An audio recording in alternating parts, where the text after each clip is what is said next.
Thanks for downloading this episode from Teachers Talk Radio. You can find the full schedule and listen back to all our shows at ttradio.org.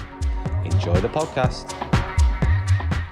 This show is brought to you in partnership with John Catt Educational, publishers of professional development books and resources that support great teaching and learning in schools around the world. Don't miss out. Level up your professional development today and visit johncattbookshop.com to explore the full range of titles. Use the code JCTTR2425 for 20% off your order. Happy reading.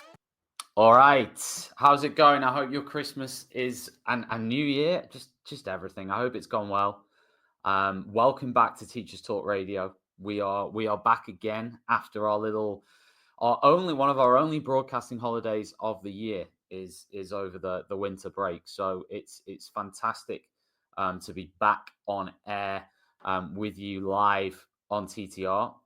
Got a fantastic show coming up for you this evening, talking something very, very topical, which is the VAT, private schools VAT policy from Labour, which has been hitting the headlines consistently over the last 3 or 4 days, particularly since Bridget Phillipson did an interview with, I believe it was the Times. We'll look at various quotes from that in a moment, but it's certainly been hitting the headlines big style. And what we're going to do this evening is talk about the policy, consider the details of it, consider whether it is a good or bad thing overall. Obviously, there will be people on both sides of this who will have opinions on it. Before we get into that, I'm going to outline what the policy changes have been and what they are. But I'd just like to give a shout out to our sponsor on the show tonight. That is John Catt Educational, a wonderful publisher who have been supporters of Teachers Talk Radio for so long. It is the new year, so why not go over to John Catt, johncattbookshop.com. Grab yourself a professional development book at johncattbookshop.com. You can get 20% off using the code JCTTR2425 and benefit from any John Catt book on the website, but also you can add as many books as you want into your basket and proceed to check out. So a massive thanks to John Catt. Really looking forward to partnering and working with them again in 2025. Now, to talk a little bit about this issue, it certainly interests me. Bridget Phillipson said that the VAT exemption for private schools was a luxury that we can't afford, quote. She said back in November, our state schools need teachers more than private schools need embossed stationery. Our children need mental health support more than new swimming pools. Our students need careers advice more than AstroTurf pitches. And she also suggested more recently that very few students would leave the private schools as a result of the VAT policy change. The Conservative government has labelled this policy as, quote, vindictive. They've described it as a vindictive policy, so strong words from them. Recently, there was a poll. Now, you'll have to forgive me because I forgot to reference who carried out the poll, which was silly of me. But there was a poll just the last couple of days where 54% of people replying in the country said that they supported the idea of the exemption on VAT being removed, and for private schools to pay VAT, or for there to be VAT on fees. 22% oppose it in the country. Now, there are lots of opinions out there on this, tons of opinions out there on this. Some people have said that education should never be taxed. It doesn't matter who's providing the education, where the education is provided, university, private school, state school, nursery, it should just not be taxed, full stop. There are people in that camp who would say that, well, I've seen it, quote, education is never a luxury.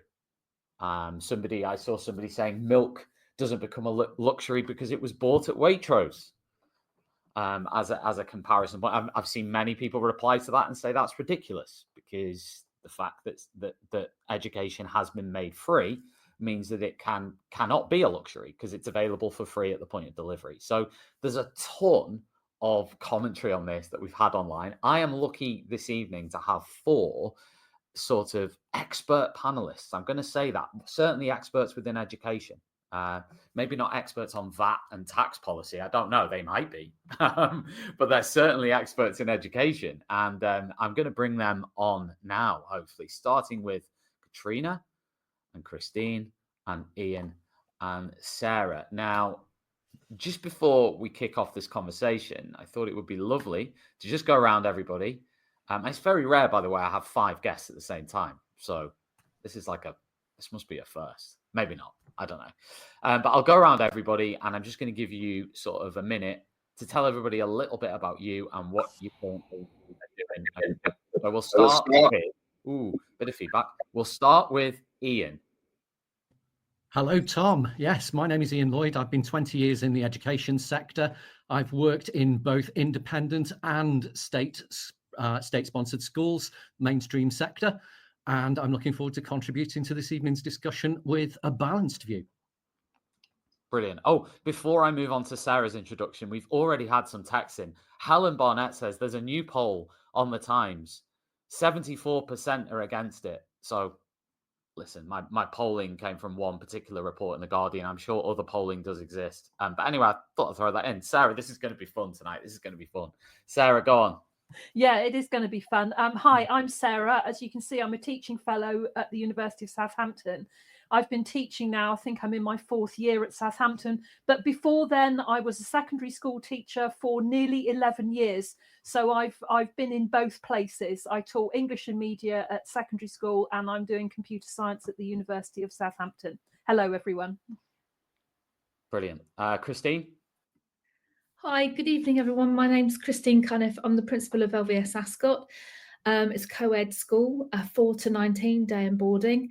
And I'm a second career teacher. I've done just over 30 years and have taught in state, comprehensive, grammar, and now the independent sector.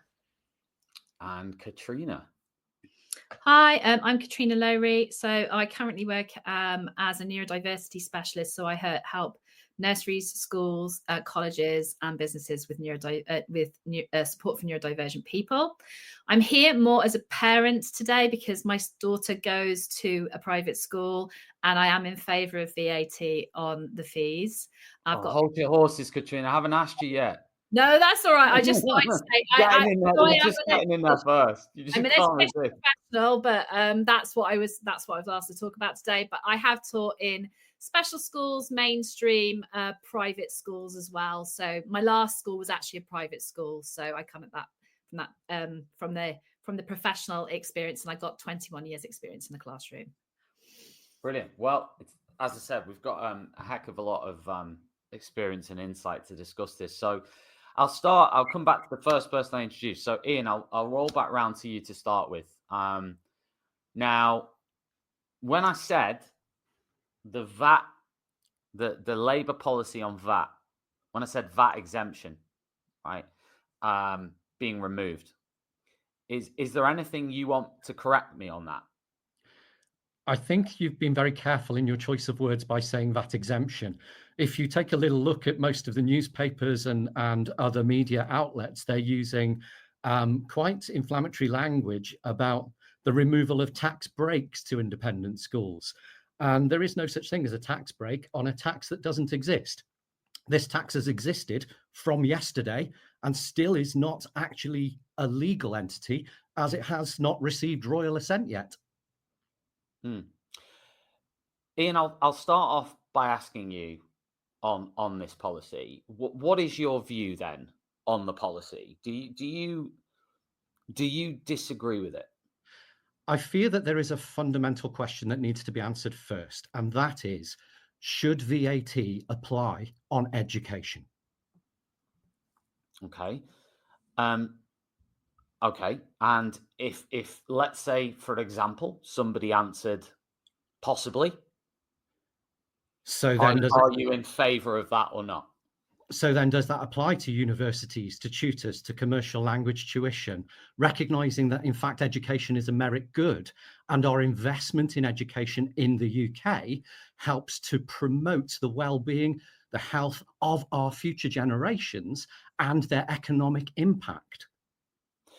there will be many who would respond to that and say, if it is a business in education, then it should be open to be taxed. So in other words, if it's not a state free at the point of delivery education institution, then it should be taxed. So that includes, you see, that's where I guess for these people who would say that, they might not include universities in that for complicated reasons. They may or they may not.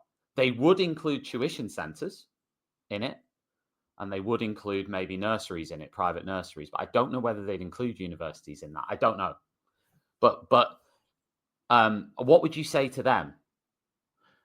Well, let's just take a look outside the education sector. Let's look at something else which is very similar, and that is the healthcare systems.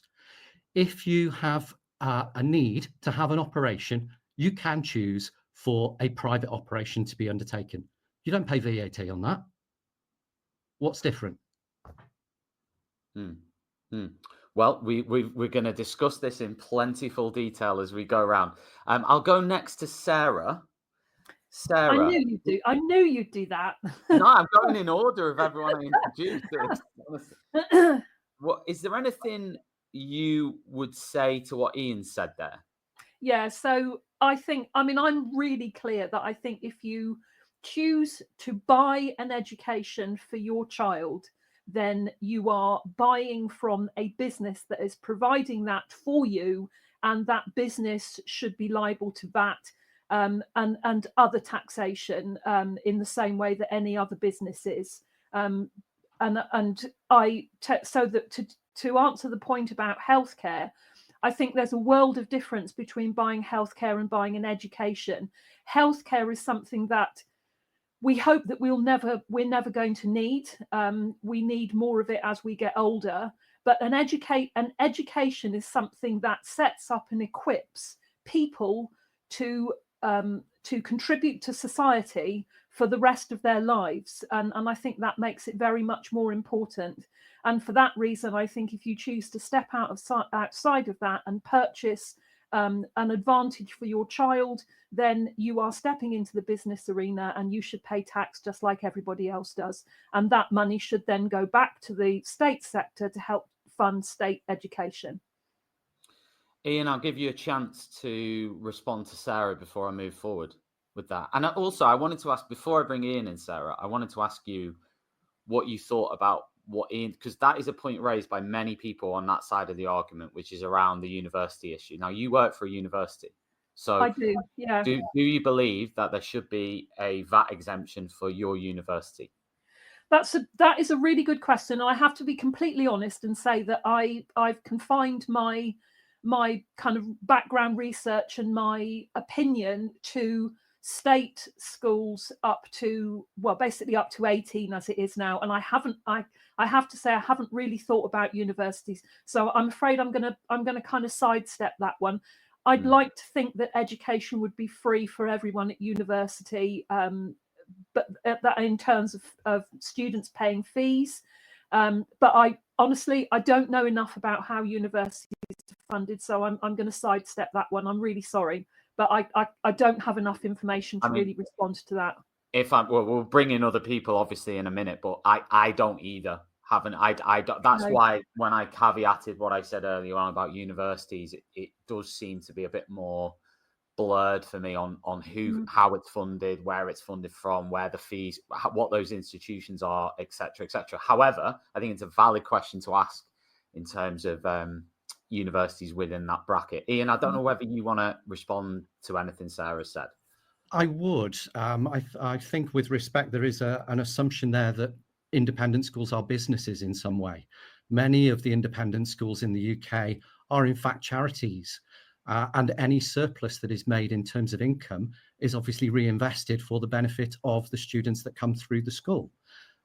They provide a lot of employment in their local areas. They provide the financial impact in their local areas through employment, through the education system, and provide that merit good for a very long time moving forward. I think it's also important to recognise that people choosing an alternative way other than the state way is actually the natural state for education. If you go back to the Education Act, it does state that parents have the responsibility to educate their children. Many parents absolve themselves of that responsibility by sending their child to a state school. However, others choose to home educate. Others choose to send to an independent school. Others may even choose to hire in individual tutors one at a time. And everything else other than the independent school element is not chargeable for VAT. Right, I'm going to move on to Christine now. Christine, what are your thoughts on this initial question of whether you agree or disagree with the policy? You are obviously a principal of a independent school. Yeah, I'd like to begin by saying I don't think there's anybody here or any head teachers or any professionals that we want the best for 100% children in this country, without a doubt. And I think any measures where it would benefit the education of children, including either children in the state system, then I would fully back. But the reasons why I'm opposed to the VAT is I believe in parental choice. I believe that the parents have already paid their tax. They've already paid towards a state place. And if parents want to pay for an education for their children, that's got to be their choice and they shouldn't be taxed on it, because this is a tax on parents at the end of the day, not school. And the other thing is I really don't think it's going to raise the money that is anticipated by the government that it will, because we're already seeing an exodus of children out the system. You can see that and there's another census coming out in January as well, so we'll see it too. We're seeing a national drop-off, and I really just think that the money won't be raised, and it's still not going to be enough. Even if they were to raise that amount of money, it's still not going to be enough. So if you look at that NFER survey that came out a couple of days ago, they were suggesting that teachers would have to be paid 10% more for the next 2 years to be able to try and hit the target of recruiting teachers into the profession.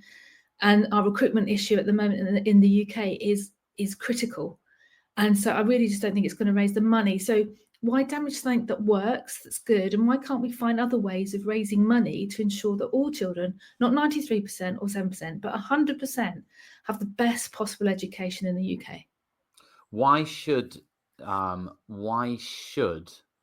private schools get that VAT exemption though, Christine? Why should they get it? But this isn't. I know what you're saying, but this is actually the tax. It's not what I'm saying. It's just what people are saying. It's questions there. It is a tax on parents buying education, which is their choice, and education should not be taxed. Fundamentally, I think it's ethically and morally wrong. But could that there will be people out there who will say, well, a lot of these schools now. I understand what Ian said earlier about the way that some of these schools are registered as charities or as other entities, okay? But you can also have a charity that's also registered as a limited company. You can be both. Also, I guess what some out there would say is that the idea that they don't make money, well, it depends, because they make money that is then potentially spent as an expense. So, for example, if salaries are very high, or if the people at the top end take a huge salary out of that, then that is, they would see that as an expense within that charity framework, right? Like, do you know what I'm saying? Yeah, I do. And I think it's not a one size fits all. So if you take, for example, LVS Ascot, we're owned by the Licensed Trade Charity. And so every year we give in excess of £2 million to those who are distressed in the trade. Now, during COVID, when those pubs and restaurants were shut, our charitable giving went through the roof. So we are a true charity. So you can see it's not a one size fits all. We are a true charity. We've had a comment. Mrs. B says, my SEND child is in a small independent school. By sending her there, she's providing relief to the state sector. As Christine says, I've already paid tax on the earnings I pay her fees with. John Davidson says, how about the schools pay corporation tax on their profits if they are deemed to be businesses? We've also got Helen Barnett. Universities are funded by parents or the state, so paid for. They pay for what university they want, including ones with a name to help on their CV. I don't know if that's always the case, but interesting comment. Agree with Ian, Mrs. B. Small independent schools, not for profit, doing a lot of good in the community, and their staff and pupils are being put most at risk by the policy. I'm going to now bring in Katrina. Hello. Now, Katrina, I'm going to ask you sort of, because you mentioned earlier about your personal experience. So tell us about that, and then bring in obviously your point of view as well. Okay. Well, I got 2 points of view. Like I was a teacher for 21 years in school. I still consider myself a teacher by trade. I go and visit a lot of schools, and I work with a lot of different kinds of entities of schools, anything from AP to large private schools. I send my daughter to private school. I chose to do that for pastoral care reasons. She needed to be in a smaller environment. She doesn't have any additional needs, but it is a school that's fully inclusive. It's not one that has an entry exam or anything like that. And it's a very multicultural, inner city, fully inclusive school, because that was the right kind of school for her. Now, I am fortunate insofar as she's my only child, so I only have one set of fees to pay. But I run an education business. So it's really interesting that people are talking about tutoring and things like that, because part of what I do is tutoring. For example, I also run a tuition business for 5 years previously to this. I offer education services. I'm VAT registered. And honestly, I know there's going to be a bit of slippage where some of the children are going to have to leave or will leave for some time. So there is going to be some fall away, but I don't think it's going to. When I became VAT registered with my business, I didn't lose a single client. I don't know anecdotally. I don't know anybody. This is in our city. There's very few private schools, so I know quite a few people who send their children to the same school as me. Anecdotally, I don't know anyone who's leaving the school that we go to. And the school have thought of, creative ways of doing things like bursaries and scholarships, etc., for children who may be financially in difficulty. They've also decided to pass on some other kind of discounts to certain members of the school, etc. So I can't see that. It's in the long run. I think that this is probably going to be the best thing to do in order to raise some money for the state school system. I get to see the compare and contrast, because I may very well be in a private school that is a private, for example, special school one day, and then in a state school, and then in a city the next. So I literally get to see that comparison. And I take your point that it might not raise all the money, Christine, but we've got to do something. And I wouldn't consider myself to be especially wealthy, right? I probably earn about the same as an average Senko. My husband's an LSA, right? We've made our decisions. We only have one child, okay? But ultimately, we knew for about a year that this was going to happen. Like, it was likely that Labour were going to win. We knew there was going to be a 20% income at this time. So we've had time to plan for it financially. And honestly, I think it's the best thing that we can do, because the money has to come from somewhere. And honestly, I think paying your taxes is one of the most patriotic things you can do. So I actually do think that probably on balance, most people who send their children to private school do have the broadest shoulders, and therefore should be the ones who are paying the most tax. I also think, universities aren't entirely exempt, by the way. Private universities do have to pay some, and also some charities are also VAT registered. I know a little bit about VAT because I'm a businesswoman who pays VAT. So it's not entirely true to say that charities are completely exempt, because not all of them are. They can get some exemptions, but it's a bit more complicated than that. So I honestly think that on balance, it probably is the best way to raise some money. And we got to do something about state schools, because they're in a hell of a state, the worst I have seen in over 20 years. Christine, I want to give you a chance to maybe respond on those points. Yeah, look, I totally agree. We need more money in education generally. It's just got to be done in a better way, because I just still don't agree with parents being taxed on tax-paid money for education that should be free. And I'm sure there's other ways of doing it. So if we're going to call private education a luxury, what other taxes are there on luxury goods? So if you went to, and again, I'm not a VAT specialist, but you buy a luxury car or a watch or a holiday, are there other sectors? Are there other things that the money could be raised on by raising the taxes generally? Again, I'm not a VAT specialist. Why hit a population of parents with an extra tax? I mean, Labour said they weren't going to increase taxes. So, okay, this is not an increase. This is just a new one. I would be pretty annoyed if I'm a parent of an independent school child right here, right now. I'm quite glad mine have left school now and I don't have that burden, because I know there's a lot of upset people out there who are losing sleep and children who won't be returning to their private school in January. But Katrina, you've said your child is in one. So, I mean, how do you personally feel about the rise? Are you saying because you've prepared for it, you're okay with it, or are you saying I'm fully 100% prepared for it? I mean, look, right, like I said, I'm not a wealthy woman, right? I'm probably paid similarly to what you are, right?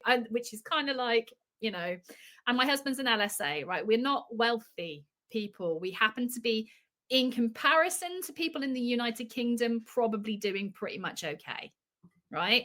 But we have, you know, people who, the vast majority of people who send their children to private schools are not hugely wealthy, but we are capable of financial planning. I knew the Labour government were going to come in. I see what goes on in state schools. The money has to come from somewhere. And as I run an education business, I can't understand why I pay VAT. Well, I pass VAT on to my customers. And nurseries do, for example, and private universities do, and tuition centres, which I also ran previously, do, and private schools don't. And some of them are run as charities, so they could then they can apply for the exemptions that apply to charities, which are kind of quite specific. You know, I mean, the charitable part of your trust, for example, they can apply for some relief in certain areas, but the business part of things is going to be VAT-able. And, you know, like, I'm not an expert, but I do know a little bit about it, you know, from an education point of view. And I just think the money's got to come from somewhere. So I'm absolutely 100% behind it. Sarah or Ian? I don't know whether. Go on, Sarah. You go first. So I've got a few things to say here. First of all, there's a few things, comments about taxation, about, you know, why does it have to be schools, and why can't it be the gambling industry? And I get all of that, right? I understand that. There's plenty of ways to raise taxation, but all we can focus on in this discussion is VAT on school fees, right? And I'm also hearing what Christine said about her school, which sounds absolutely lovely, a genuine charitable school, and I have reasons to support those. That sounds, you know, to me it just sounds wonderful, and really what the whole point of a charitable status for education was set up for. But the bigger picture is that as long as schools, well, we've now got to the point where schools have to pay VAT on fees, and I think that's perfectly fine and reasonable, and as it should be. I'd actually like to see schools, a considerable number of schools, lose their charitable status as well, because I think that as long as the taxpayer continues to fund a layer of education, then what we have is a stratified society where we have a group of people who have been bought privilege and advantage over other people, and that seems to me fundamentally unfair. And this is where I come from. It's the unfairness of it. And I do think that everybody should have the same opportunities. People should be treated the same, should go through the same system. I also, I'm going to hear loads of people go, yeah, but state schools are rubbish and they're not very good. And I had to move my child out of a state school because they were being bullied. And I have two friends who had to do that. And it's tragic. And I think that's terrible. If you have to move a child from state school to private because your child is being bullied and the state school either doesn't acknowledges it or simply refuses to do anything about it, that's a terrible tragedy, and that's something that should be addressed. But I do think that the state system needs an awful lot more money. It needs more teachers. It needs more. School buildings are crumbling around us. There's an awful lot more money needed. The only way that that's going to happen is through taxation. And I think VAT on school fees is the first step. I think it should go further for larger moral reasons. And I hear all the arguments from the other side, but I think at some point you have to take a stand and say, this is what I believe for these reasons. There will always be arguments against it. That's why we've got schools with charitable status. That's why we're in the situation we're in. But I think it needs to change, and this is the first step on that journey. Ian. Yeah, well, I'd like to start just by reminding people that it's not schools that are paying the VAT on fees. This is a VAT on parents. Yep, sorry, parents, my mistake. The parents have generated their income and paid their income tax, which has funded a state sector place. That state sector place they have chosen not to take up. They've then chosen to give some of their income to an independent school to educate their child, which is their right under the Education Act to choose an appropriate education for their child. They're then being asked to provide a further tax for a system that they are not taking advantage of, that they are not, they're not involved in. How can that be fair? That's an open question that I'll leave. You're talking about me being taxed, Ian. So well, it's not me who's going to be taxed, and I'm in favour of it. So, I mean, okay, right. So if you liken it to anything else, it is a luxury that you're getting, right? Sarah's completely right? My child is getting a luxury education where she's got only 15 children in her class, right? My reasons are because actually she was bullied in the state sector. So that is really the reason why she was doing that, right? And I don't think any less of any of the state schools that are around me. It wasn't right for my child. I'm in the fortunate position to be able to pay for her to go there. And I know it's a luxury. I've made that choice. I pay my income tax. All of the stuff you're saying, Ian, that applies to me. Yes, absolutely. 100% completely agree with you, right? But the thing is, right, if I decide to buy organic foods, right, then I'm going to pay more for it because I chose the luxury item. Right. If I go on a holiday, I can stay at a Premier Inn or I can go and stay at the Hilton. Right. I pay more for it because it's a luxury. So it makes perfect sense that I would have to pay more tax on something that it is a luxury. It is an incredible privilege. You've only got to look at the statistics of children who get into universities, children who get the best apprenticeships, children who get the best jobs. They all go to private schools. Most of the cabinet in the previous government was all privately educated. It's a massive privilege, and it's definitely a luxury. Okay. And yes, I did pay twice for it, but I'm completely my eyes are open to all of that. But also, I run a business. It's an education business. I have to pass VAT on to my customers. Why is it different? I don't understand. And thirdly, okay, going back to the charity status one as well, right? Charities can apply for certain exemptions. So if your school is a charity, you can apply for certain exemptions. I don't know the details of that. I'm not an accountant, but it's not like, it's not like the charity status is going to have to suddenly be removed as a result of this. Not the charity work that you do, and you obviously do some really amazing things, is going to have to be removed because of all of this. It's about getting the right advice from the right people. And, yeah, I'm going to be taxed twice, Ian. Absolutely, I am, but I'm still in favour of it. So when we see that somewhere between 10 to 15% of children leaving the independent sector is all that it would take to make this a net zero policy with no gain to the state sector at all, how is that going to work? How is that going to generate the additional 6,500 teachers that are supposedly going into the state sector, which is only, 0.3 of a teacher per school? I mean, look, okay, my evidence is anecdotal, but I don't see that it's 15 to 20% of people who are leaving. I mean, do you have that evidence from your school? Or, I mean, I don't want you to give away anything that's sort of GDPR, etc. But I mean, do you have evidence that it's going to be 15 to 20% of children who leave the private sector?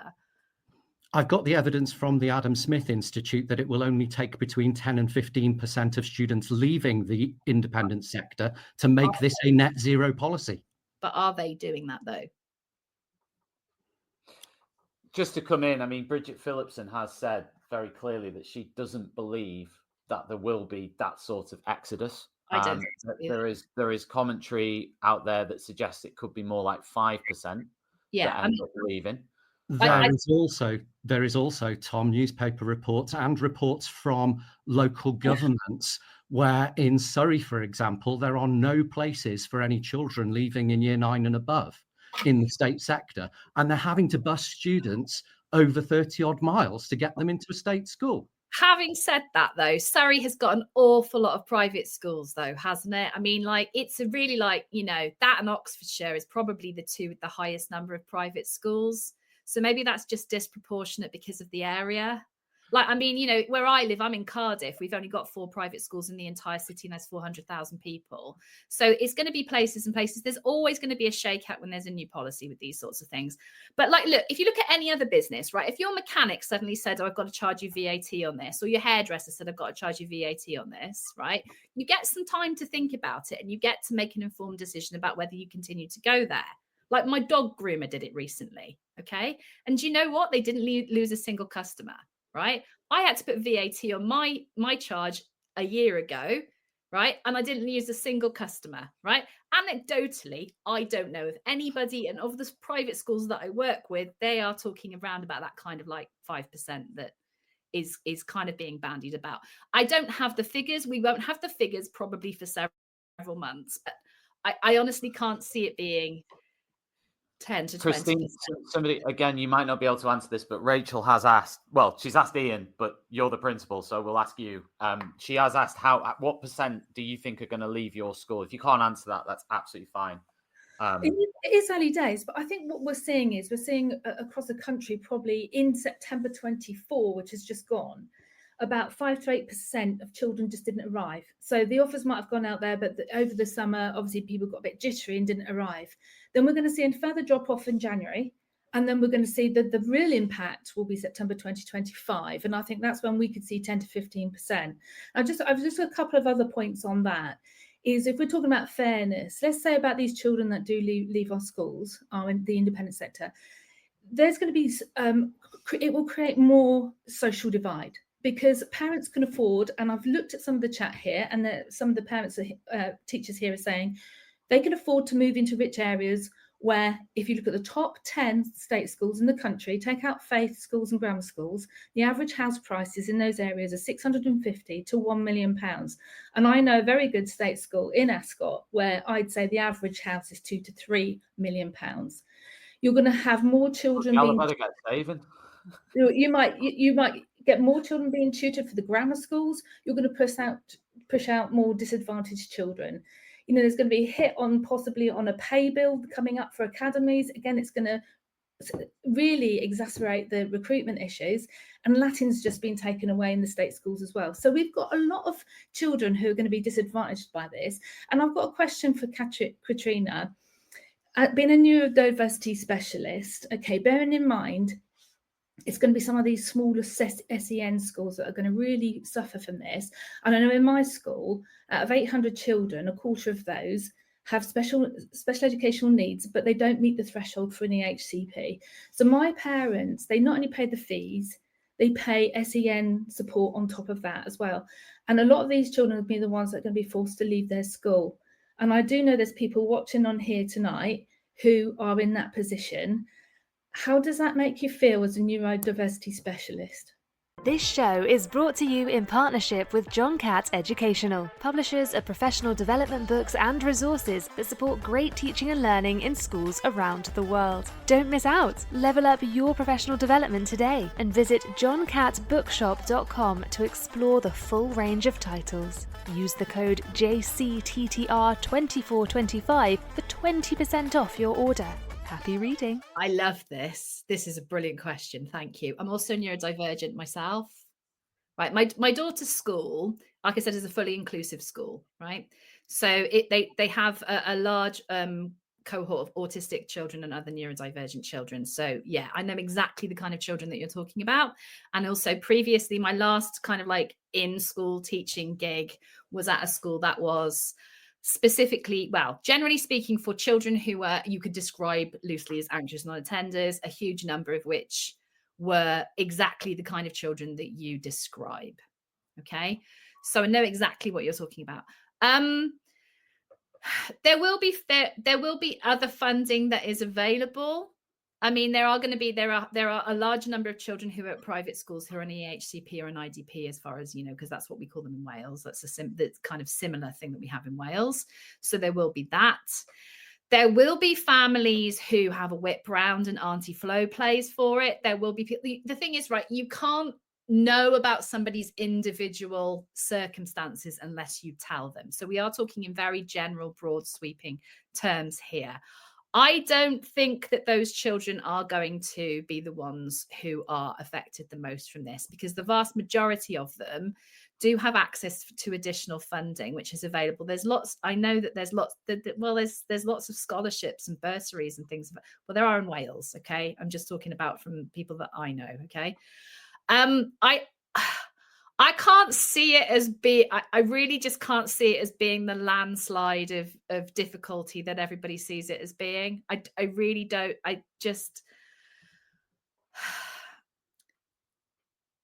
I think what is more likely to happen is that there will be more private schools who apply for EHCPs and IDPs.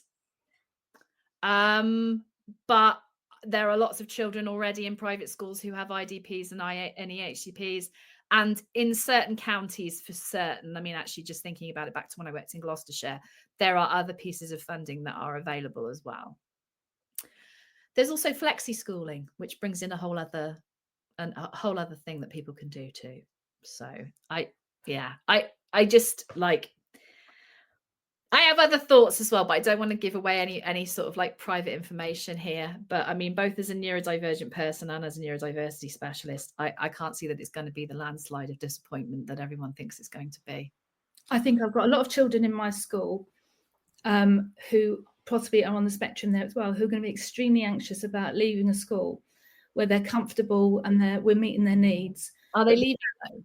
Yeah, some of them are leaving. And for me, it's tragic. One child lost because of this is tragic. Christine, one person's asked, I think it was Rachel again, I can't remember. Someone said, but what's your average loss rate per year, like pre this change? You mentioned 5 to 8%. So what's the average before that?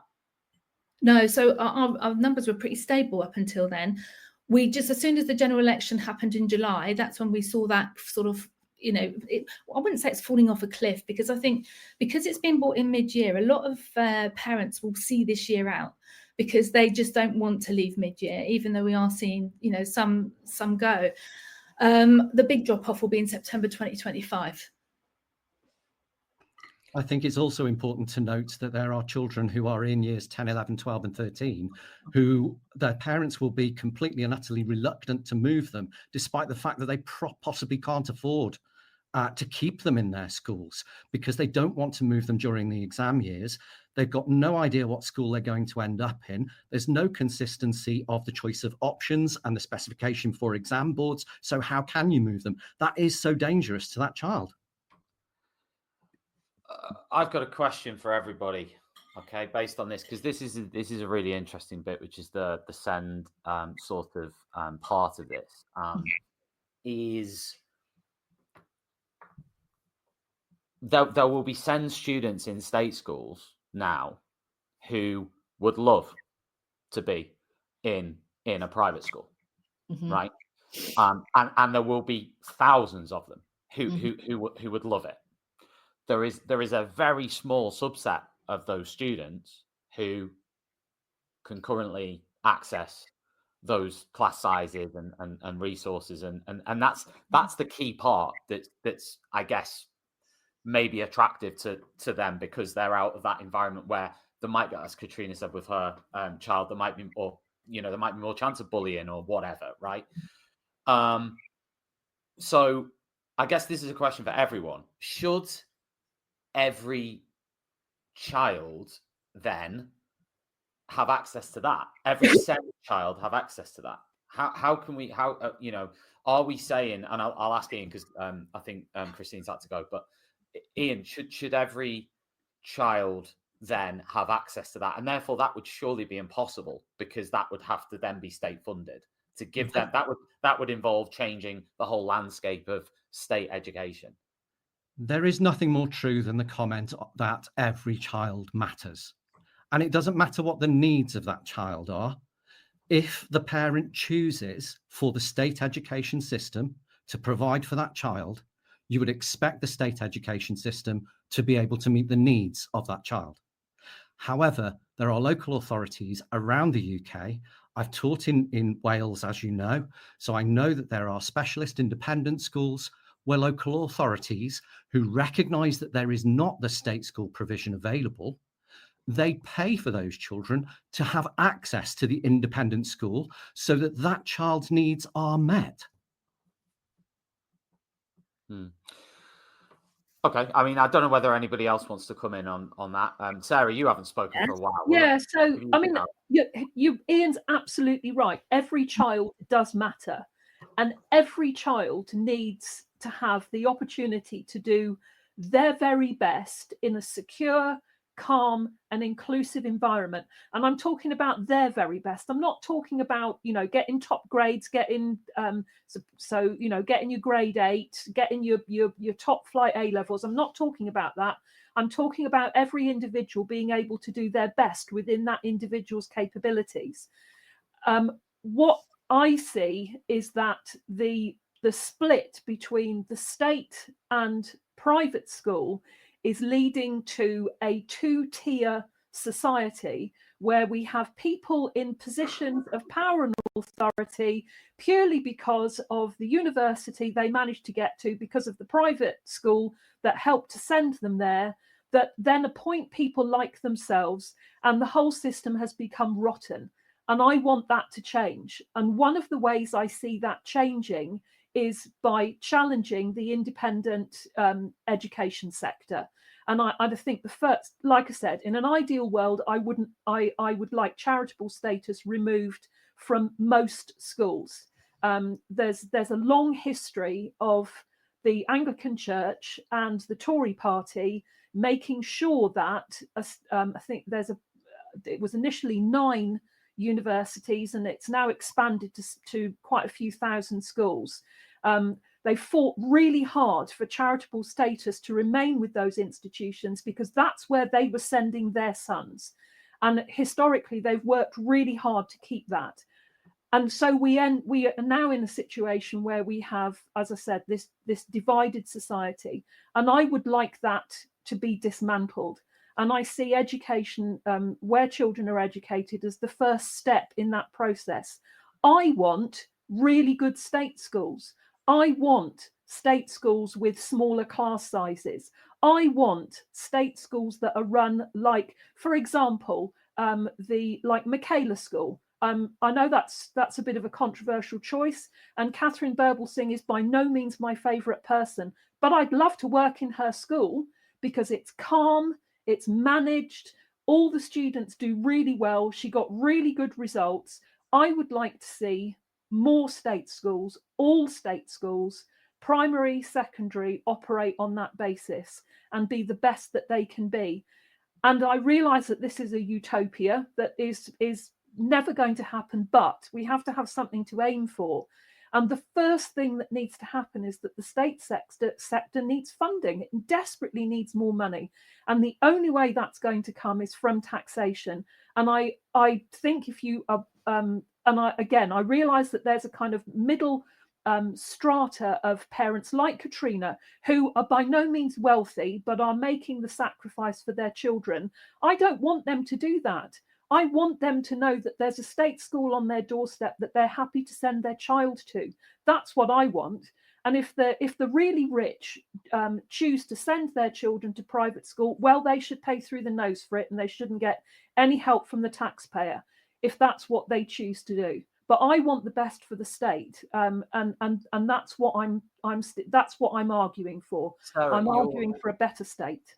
I will ask you the question, because what you use the word utopia there, because what you're describing there, where you have a free market, you will always have choice.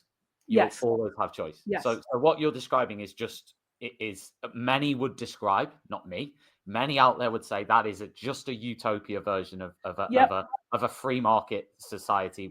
And I wouldn't argue with them. I wouldn't argue with them, but we have to start somewhere. We have to start with that aim, with that vision.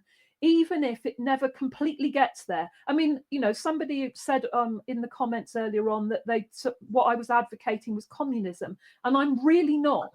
I'm really I didn't not. put that, You know, Sarah, I didn't put that on screen. I nearly put it on screen, and I didn't put it on screen. Yeah. But thank you for highlighting it, because it is funny. I'm really not. I am left wing. I'm completely. Are you? I didn't pick that up. But I'm not in favor of communism, but I am in favor of a country where we start to dismantle this hopeless class system that we have. You know, the really good example, I looked it up earlier on, when this came out in the COVID inquiry. Lee, can't remember his second name, who said he said to the panel, we need to have free school meals for primary school children. And everybody else on the panel, he asked them, who's ever had free school meals? Nobody had. That entire panel consisted of people who had no understanding of what it's like to be to come from a family where money is so tight that free school meals are absolutely essential. And this is what happens when you have this very divided society. You end up with a load of people at the top who really don't have any clear understanding of what it's like for the people at the bottom. And I want to start to challenge that. And I think that on school fees is a good place to start. I'd like to see it go further. I appreciate that my views are a bit extreme, and there's going to be loads of comments. I can see them cropping up. My ideology. I wouldn't necessarily label your views extreme in the sense. I'm sure there are a lot of people who hold those views. Whether they're extreme or not is not really for me or for Teachers Talk Radio to say, but there will be many out there who hold those views, right? What I'm going to do now, because I know Ian wants to come in. He's had his hand up for about 5 minutes, so I'm going to bring Ian in next, and maybe Christine, and then Katrina, right, on what you've said, Sarah. Before we do that, I just want to give a big shout out to John Catt, who are our partners on the show this evening. If you're enjoying the show, by the way, we've had 1,000 live viewers so far. So if you're watching this live, and we've had loads and loads of comments, I haven't had a chance to read out all the comments, right? I will come back to all the comments. Obviously, Sarah's just read a really important one about her being a communist. But all the other ones, we will come back to them as soon as we can. But there's been loads, so thank you for interacting. Keep sending in the comments. We'll and obviously like and subscribe as well if you're watching on YouTube, please. And thank you, John Catt, for supporting the show, because they support this and every conversation we have on TTR. So Ian, you had your hand up for it. I'll let you come in first on what Sarah was saying. Thank you, Tom. I actually had my hand up because I am one of those children who was educated through the state system. And yes, for a period, I was eligible for free school meals. I am proud of the fact that I've got to where I am through the education that I've received.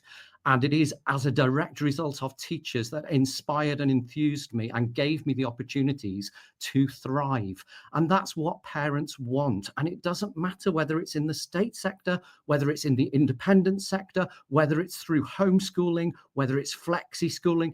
Every parent wants the best for their child, but they believe that they can go about it in different ways. Some incredibly rich people will send their children to the state sector because they'd rather spend their money in other ways. They're not being taxed in this. How is that fair? Similarly, there are people who are scrimping and saving to get their children into an independent school because they believe it will be the best for their child, and they will not be able to afford the increase that is being applied to their fees because of the imposition of a brand new tax on VAT. This potentially will result in some independent schools closing. Some people may in fact find that whilst they wanted to send their child to an independent school, they can no longer do so because it is closed. It is a risk that this will actually exacerbate the class divide.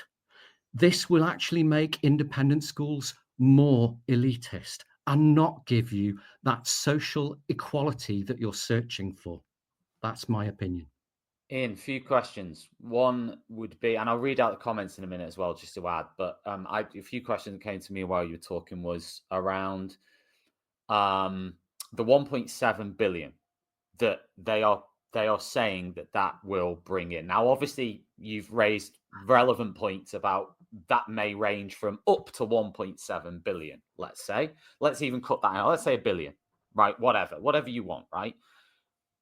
Labour have said that entire amount of money goes straight into state schools. Now, of course, people will scoff. There will be other people out there who will scoff at that and say that's a drop in the ocean, etc. But it's still a sizable amount of money. £1 billion, okay, would go into 1.7 billion if it goes to what they're saying would go into this directly into the state sector.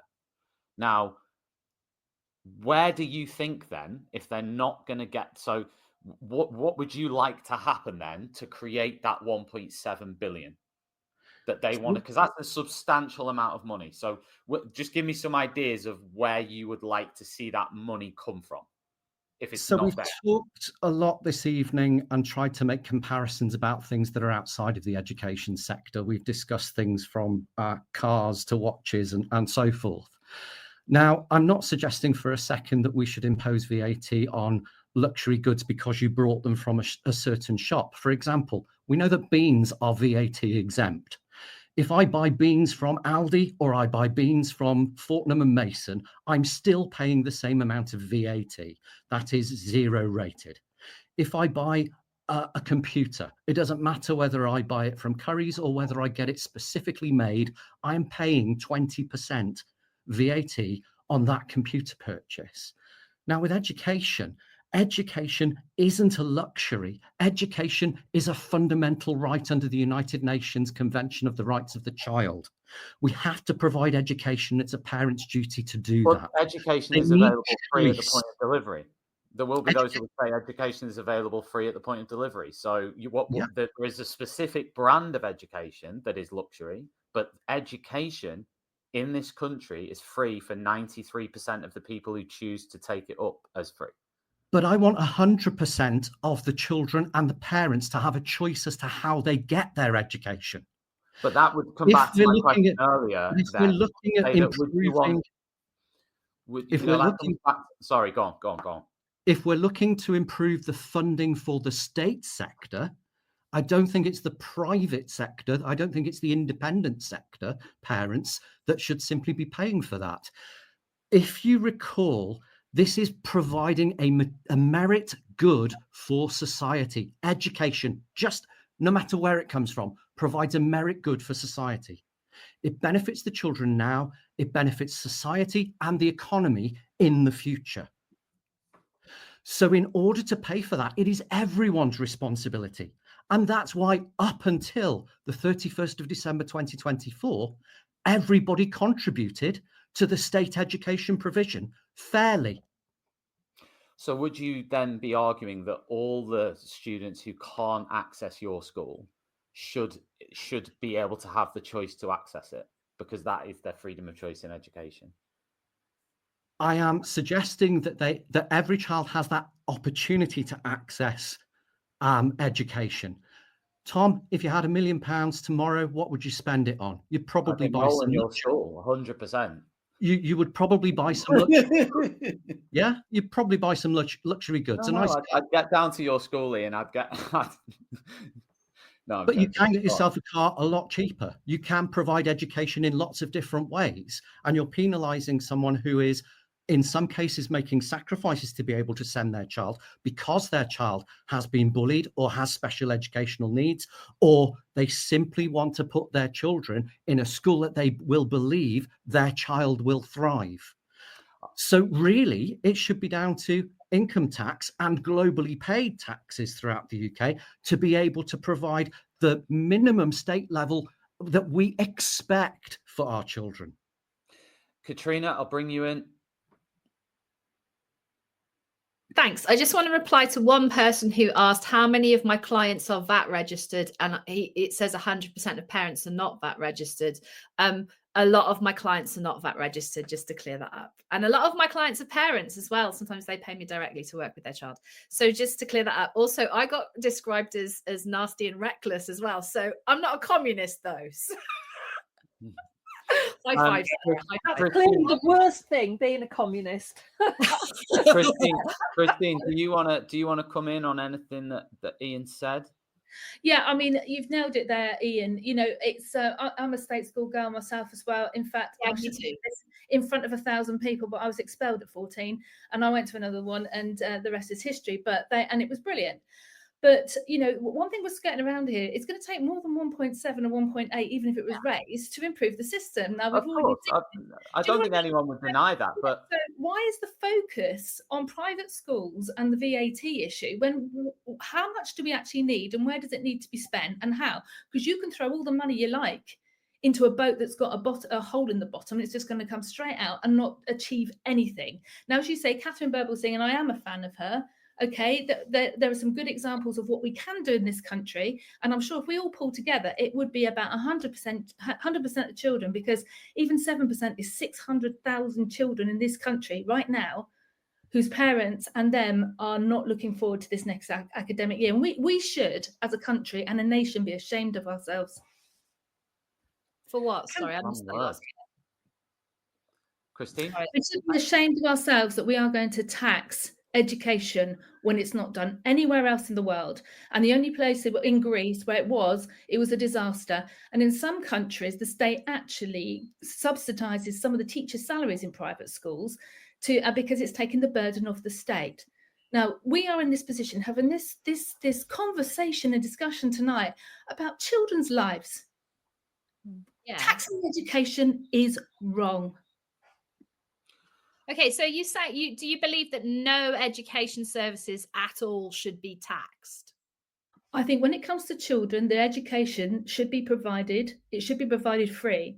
But if you, as a parent, and you have a right to choose education and you want to pay VAT, that's great. But I do not agree on putting VAT or any taxes on children's education. These children are the future of our country. And while we're all arguing about it, we're failing a lot of them.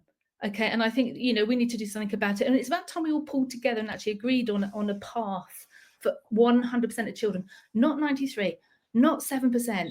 Bridget Phillipson and the Children's Commissioner are there to support 100% of the children in the UK. Oh, no, I totally agree with you there. I absolutely 100% agree with you. There's a lot of things that we need to do that are better, that the whole system needs to be changed, particularly when it comes to sending neurodivergent pupils. Absolutely. But, you know, the money's got to come from somewhere, and it's either we borrow it or we tax it.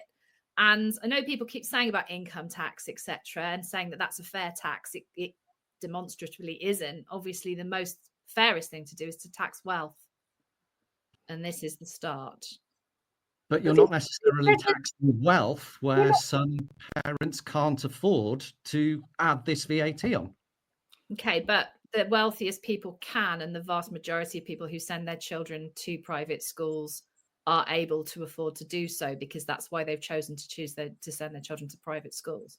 But there are also incredibly wealthy people who choose to send their children to state schools, well, and you're exactly. not taxing them. So it's swings and roundabouts then, isn't it, really? Ultimately, like if you look at the entire population, then you can argue that in both ways. We've had this discussion, you know, for the last hour, basically, and we're going back in the same kind of circles. Yeah, we are kind of going round and round here. I mean, all parents make sacrifices. All parents make sacrifices. Yeah. I am a parent who is choosing to send my child to private school, right? I get the sacrifices of it. I've got a whole journey behind me of 14 years, right, of doing this. Yeah, I've made my decision, right? But ultimately, because I have this point of view of you are all in one place all of the time. I go to lots and lots of different places and I see it all, right? And begrudgingly, Phil, I do have a clue because I've been to 20 schools in the last month. Thank you very much, Phil. So I actually do have a clue. Phil says Katrina has no clue. James says Ian and Christina are 100% spot on. I feel like this is like one of those old school popularity contests. I love it. I just want to respond to Sarah, who said quite rightly, she didn't call me a communist. She said that what I was proposing was communism. So you're right, Sarah, and I do apologise, although that's fine. But I would still argue that what I am proposing is not communism. What I want. Actually, you know what? Let me widen this out. Is what both of you are proposing communism, both Ian and Sarah? Because Ian's saying that every student should be able to have access to a school like Ian's. That is elite, that might have a swimming pool or a rowing center or a specialist sort of AI center or something attached to it. So every student, like, is that also communist as well? Do you know? I'm literally just asking that question. I don't know the answer. As I understood communism, it's where, so under a I'm a communist history teacher. I know what it is. But I was just putting that out there. there'd be no private, no That's good, grammar. Everything would be state run. Hang on, I'm never sure about the difference between communism and socialism, but you wouldn't have private school. There would be no question of buying anything different to anybody else. You couldn't Although buy private schools in a communist regime. You could potentially a socialist regime. That's right. As an also history graduate, yes. Thank you very much. So I am not ever suggesting that I want private schools to fund the state sector. That's really not what it's about at all. I'm not talking about not arguing for taking money from and giving it to. What I'm saying is that actually the choice, perhaps I'm saying that the choice, that some of the choices, if they are going to exist, the people that choose to make them should pay the full cost, so that there is no burden on the state, and so that the state can then choose to spend money on state schools and make our state schools the very best. Is it one of the Northern European countries? I can never remember whether it's Norway, Sweden, Denmark. I think it's Norway. They don't have any private schools. It's an anathema. They simply don't exist. Everything is state. And they have a really good education system. They also have a very much higher taxation rate. So people in Norway pay an awful lot more tax than we do, but they get an awful lot more back for it. So Sarah, pause a second. Christine, do you want to come in on that, Christine, on the Norway point? It wasn't so much on the Norway point, but you said with private schools, and we shouldn't be a burden on the state. You just said that. Why are private schools a burden on the state?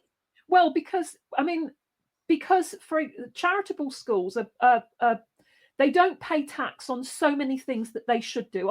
That I think they should do. But that's not a burden on the state. We're not taking anything from the treasury, from the government. It is, because you're getting something for less than someone else would pay for it. So that when I'm talking, that's how I see the burden. The burden is that private schools with charitable status get things at much less cost than other schools do, and that's my fundamental problem. Sarah, I don't think they do, and in fact, we're alleviating the burden on the state because the parents aren't taking up the state places. No, that's £6,000-7,000 a year. Schools, we don't have any benefit. We pay for ourselves, and we've never been taxed on parents have never been taxed on education. Schools have charitable status. That means that they don't pay tax on an awful lot of things that they use, and that's my fundamental problem. Is that the charitable status affords them advantages that other schools don't have. Now, I'm not saying that all schools should not have charitable status.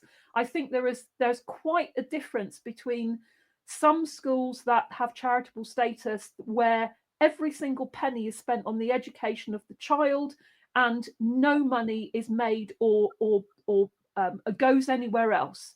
And there are other places where that is not the case. I'm also very mindful that with academies, and somebody mentioned in the comments about academy schools, the amount, for example, that their CEOs are paid and the profit that some of those those academies, large academies, make, right? And I have a problem with that too. I'm definitely not a fan of that system either. But all of those little things are a bit kind of whataboutery for me, because for me, the fundamental principle is that we need to make our state schools much, much better. We need to make our state schools have the same qualities that attract people that pay to put their children into private school. And that's what I want. And that has to be paid for, and that money has to come from somewhere. And that on school fees is a good start on that. We all agree that we need more money in the state system, but why break something that's not broken? Why decimate a sector and 600,000 children in that sector. Why put that at a disadvantage? Why put them at a disadvantage for money that's not going to be raised when there's going to be better alternatives to raising money to support our state sector? Right. So here I've got to say here it does get a bit nuanced for me, because I can see that there are some schools, charitable schools, particularly in the primary sector, that have clear benefits for some children, right? But nothing that can't be replicated in the state sector. That's my argument. You know, small class sizes, all the compassion, all the things that and the you know, the quality of tuition, all of the things that people pay for when they pay for their child to go into a private school should be as good in the state sector, so that actually really there isn't much choice. You go, where's the best school? It's the state school that's in my local area. That's where my child is going to go. That's what I would like to see. The question was predominantly Ian first, then Katrina, then Christine. Back to Christine. The question was predominantly on VAT on private schools. So actually, I won't go into the intricacies of charity law and so on in this forum. It's not appropriate to do so. Is VAT the right thing to do? No. If we get a highly optimistic scenario of 5% of independent school children leaving the sector, then it's suggested there'll be an economic impact of positive £1 billion. If 10 to 15% leave the sector, then there will be no revenue gained. If more than 15% leave, then it will be a net detriment to the state. And if more than 25% leave, you're looking at an additional 1.5 billion a year. Katrina. Okay, I'm going to go in a completely different direction because I feel like we're going around in circles a little bit. And I'm sorry, I did have questions. I actually had about 10 questions, but we got cracked off. No, John, go on. You make your point, because I want to. We've got like 10 minutes, and I want to finish with a couple of questions. Go on. Yeah, no, it's not you. It's I keep laughing at the comments because I'm getting a lot of hate here, and I think it's hilarious. And I'm sorry, everybody. I'm not saying that it's a laughing matter. Okay, right. So here's my vision, people. Right. Basically, yes, I think and I've said this quite a lot online several times. Okay, I think all schools should have class sizes of 15. Worldwide, class sizes for primary school are 22, and in secondary school are 15. Right. Ideally, all of the buildings should be rebuilt. Every teacher should not have a class size of more than 15. They should all have a member of support staff that works with them full time so they can have the proper professional relationships with each other, right? All children should have a device, whether that's a laptop or an iPad or whatever is right for them, which is set up for their own particular accessibility needs, right? So that is my dream of my education utopia and what it would be like, right? That's my little piece of communism right there, okay? At the moment, however, it's not happening, right? I've worked in private schools that were private schools for send children, okay? So I'm not talking malarkey like they're all saying in the chat, right? I literally have been there and seen that, right? And most of them were funded by IDP or, well, in those cases, statement money, or they were funded by EHCPs, or they were funded by other people who paid like private families had whip rounds, whatever. Okay. Right. So I have seen all of these things happen. Right.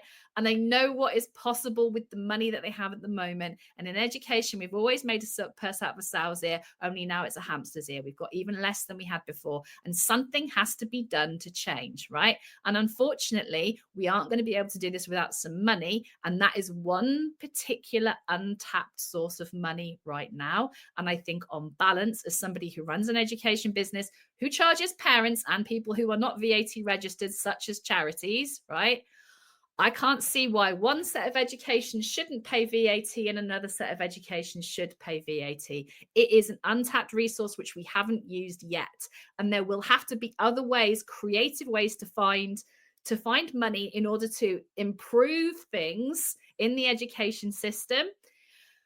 And at the moment, this £1 billion that we might be getting is an absolute drop in the ocean, but it's better than no money, right? And we've had 13 years of managed decline. So we've got to do something, right? So that is where I'm coming from. And that's my final pitch. And that's my beautiful Katrina's utopia of what education should look like.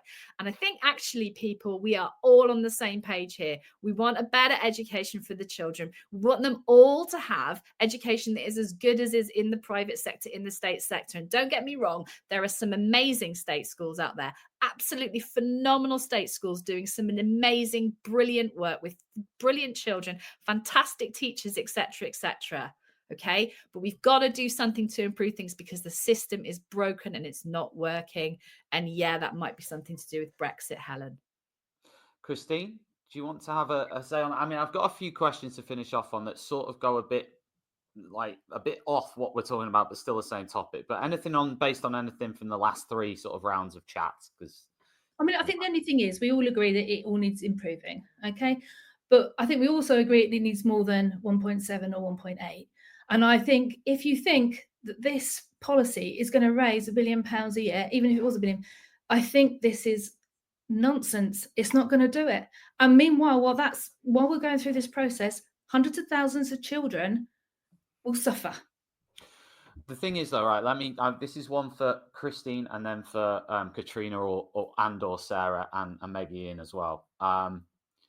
So I've listened for the hour. And by the way, Andrea put a comment in. I won't read all of it, but she said that can I? No one talks. Well, so far I've allowed every single person to absolutely have their say. So I think, and we've got a fantastic panel here, and really, I think it's an enjoyable conversation, and I think it's an important conversation that we're having. I think it's a good one, and I think it's one that actually you're not going to get on the mainstream media. We've got expertise here. We've got people who actually work in the sector and are talking about the things that are actually happening. So, and we've got parents of people who are in the sector. So I think it's actually a very relevant conversation, and I appreciate everybody tuning in. We've had so many people tuning in, like we're nearly up to 1.5. What I'm going to say is, what I wanted to ask, and it comes back to the point I made earlier, and I'm asking to everybody, is that there are schools everywhere that everybody in the country can go to for free, right? Now, we can sort of debate the quality of different schools, but there is an opportunity for people to go and get an education for nothing, which is something that a lot of countries do not have that privilege of at all. They can't go to school at all, actually. So never mind free at point of delivery. So my question is more like, why? So we're talking about relieving the strain on the I think you said, Christine, relieving the burden on the state sector by 7% of students being an independent. My question comes back to, how do we distinguish as it stands? Because we can't talk, all these ideas of what education should look like are great from everybody, but they all rely on a lot of money, and that money has to come from somewhere. So we're talking in the current reality of what it is now and what it's going to be like next year, when the UK economy is probably not doing that well at the moment, let's be honest. So we're looking at what it is right now, and I'm saying, why can't students, why is that why can more students not go into that sector? How can we say you can be in the sector because your parents have money, but you can't be in the sector because your parents don't have money? The reality is, we're always going to have independent schools, and we're always going to have state schools. So I'm sorry, Sarah, I'm going to disagree with you. It's not that I'm disagreeing with you. I think your utopia is wonderful. But in reality, we are always going to have options for people to school. And some of those options are going to cost money, and some of them are going to be free. So my question is, how do we distinguish in reality between the students who are going to be able to take that opportunity, whether that's be because their parents are going to choose to pay it or not, and those students who simply cannot take the opportunity, but they are within another environment that they don't want? I'm not really sure I understand the question. You talking about waving a magic wand and making things, because I'm saying it to both sides. I'm saying it to Ian and Christine on one side of it. I'm saying, are we saying that somebody who does not have the income to pay for an independent school should be able to access it? And then my next question then is, who pays for that? Well, you can mandate that all independent schools, or all independent fee-paying schools have to take on a certain percentage of students at no cost, right? You can mandate that if that's what you want to do, but that doesn't address the problem that there isn't enough money in education. That doesn't address the fundamental problem. And most independent schools have some form of bursary. I'm sure they're going to be bending over backwards to accommodate those parents that literally cannot find that extra money to pay that VAT and are facing their children leaving. Right, I'm absolutely positive that those independent schools will be doing everything they can to try and ease the burden. But we, as Katrina said, we've had 13, 14 years of managed decline. There is nowhere to go. There is nothing that's going to get any better without any more money. And actually, I'm not even sure that it can get any worse either, because we're actually looking at children in schools that are literally falling apart around their ears. I don't know what's going to happen, that schools close because they haven't got enough teachers to teach the students. That already schools are looking at changing the hours that they educate children to try and relieve that burden of not having enough teachers, or not having enough specialist teachers, or too many teachers off with stress. So we're already at virtual rock bottom. The only way out of this is in the short term some money, and in the long term a proper strategy that funds state education properly. But then that's competing with the NHS, prisons, all of the other things that the state funds, and this is not going to be a quick solution at all. This is going to be years, at least 15 years, I think, to reverse the decline that we've all been in. And people can, rant in the comments about, there's going to be a mass exodus of people leaving and they're going to educate their children abroad. And that's just Daily Mail nonsense, because that's not going to happen. People aren't going to do that. They're going to be forced to deal with the situation as it is and make the best of it. And they will do what Katrina has said. They'll have whip rounds around the family. Granny, auntie, uncle will do funding to try and keep the child in that school that they're in.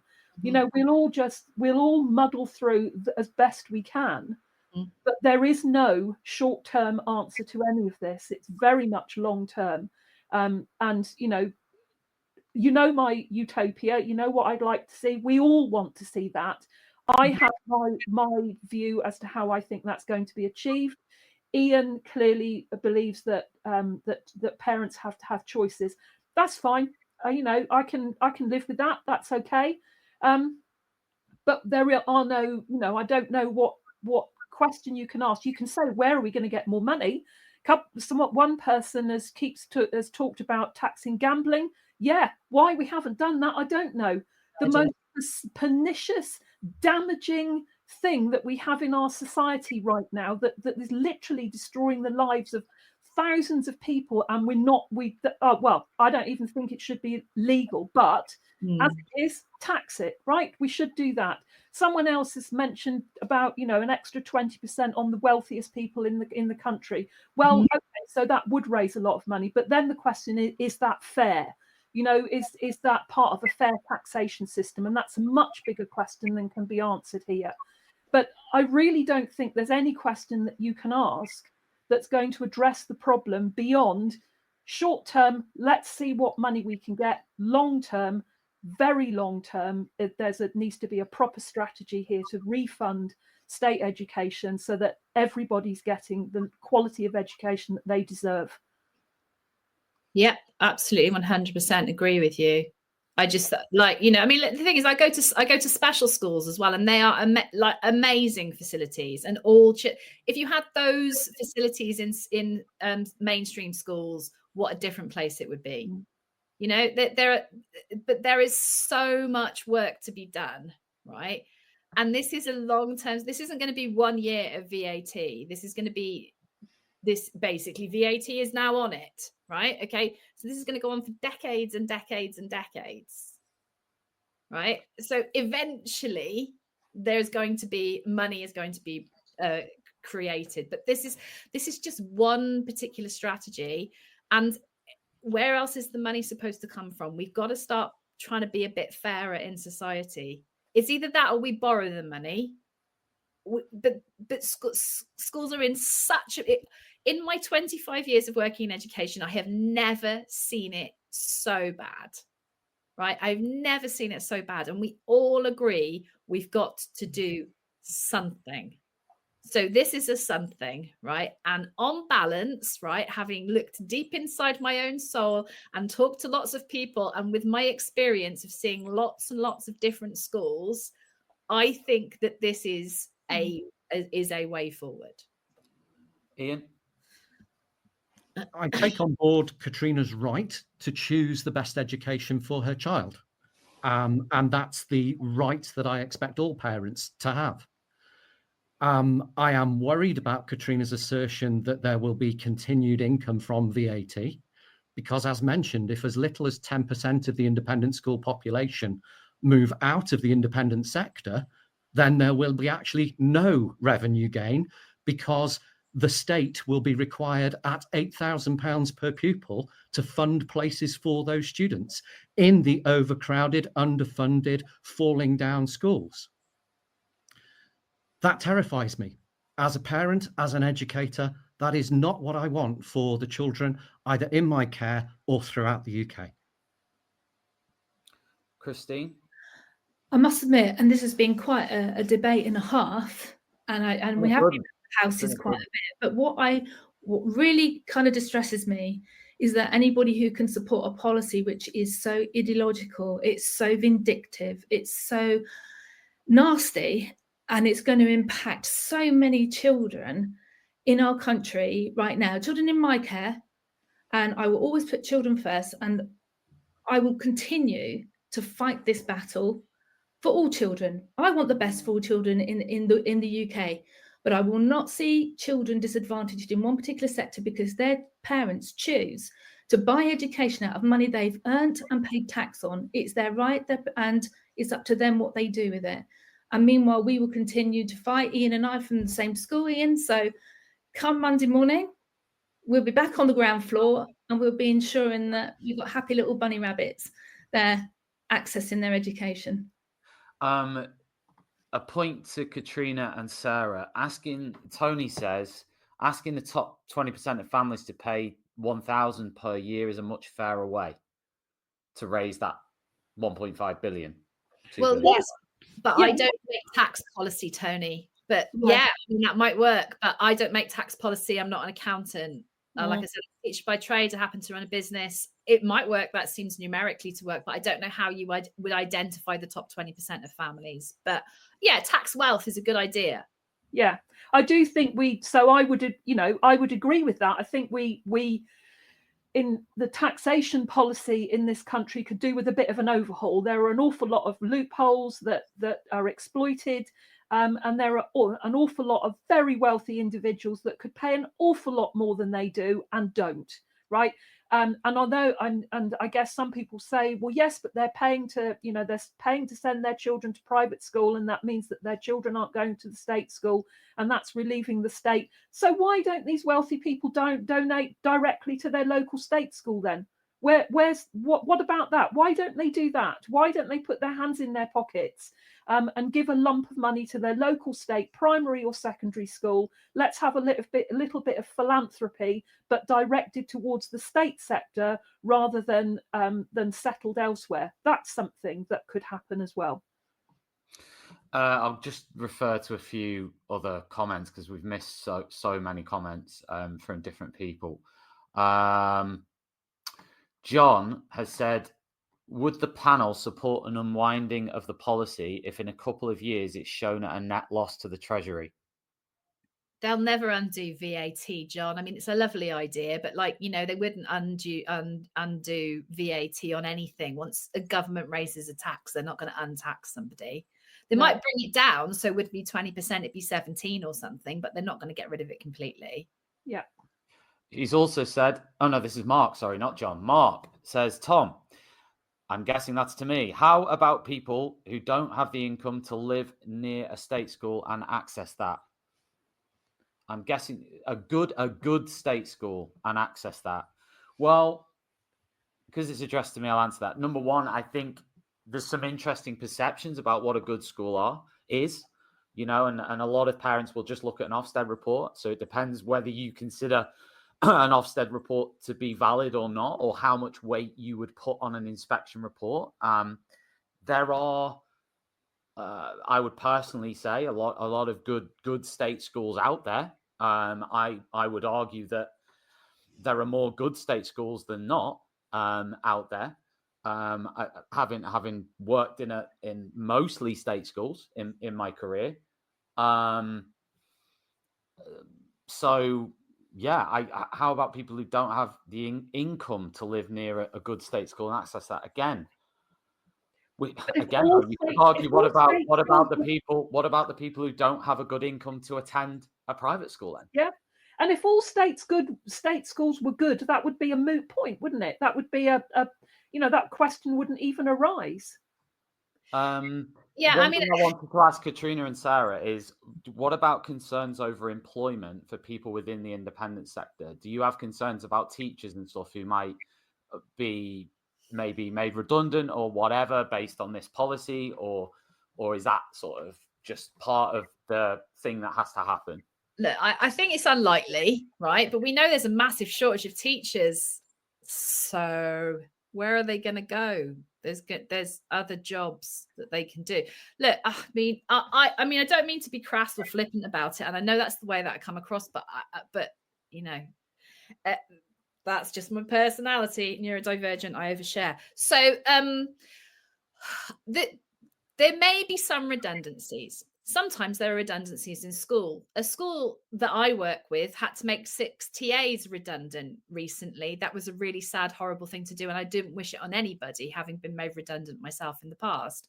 However, you get a payout and there is the opportunity for you to have another job. And sometimes there's a chain of schools that you might go to a different school, or sometimes there are other local schools you can go to, or you can find a job outside education. This is a really unfortunate fact. And I feel terrible for anybody who this happens to, but we do have a massive shortage of people in education. So Phil, they probably will get another job, and there are lots of schools that need teaching assistants, support staff, and excellent teachers who've got that really, good experience from working in these really excellent schools. Phil. Ryan says private school parents already pay towards the state sector through their taxes. We do not reclaim, nor have we wanted to, tax paid when we choose to educate our children independently. Yeah, and lots of people without children, like me, for example, pay tax. Some of that tax goes towards funding the state education. I got no problem with that. Just because I don't use it doesn't mean I'm not prepared to pay towards it. Okay, we've got literally 2 minutes left. Just going to see if there's any other comments that are worth reading out before we unfortunately have to say ta-ta, because it's been incredibly interesting to talk about this policy. Obviously, emotions and passions run high with it, because I think it runs into a lot of different areas in people's beliefs and values and all these other things, and politics and so on. So I think it's been a really good conversation. Do you know what I'm going to do? I've gone back through the comments. There's just too many. People can go on YouTube and read the comments and reply on YouTube if you want to reply. I just want to give everyone an opportunity to finish off with like a final thought, like it's sort of like, the sort of election debate or whatever. I want to give everybody their final sort of thought on this, their final pick on their point of view on it. So we'll go in the same order that we started in, and I'll start with Ian, who was the very first person to speak on the show.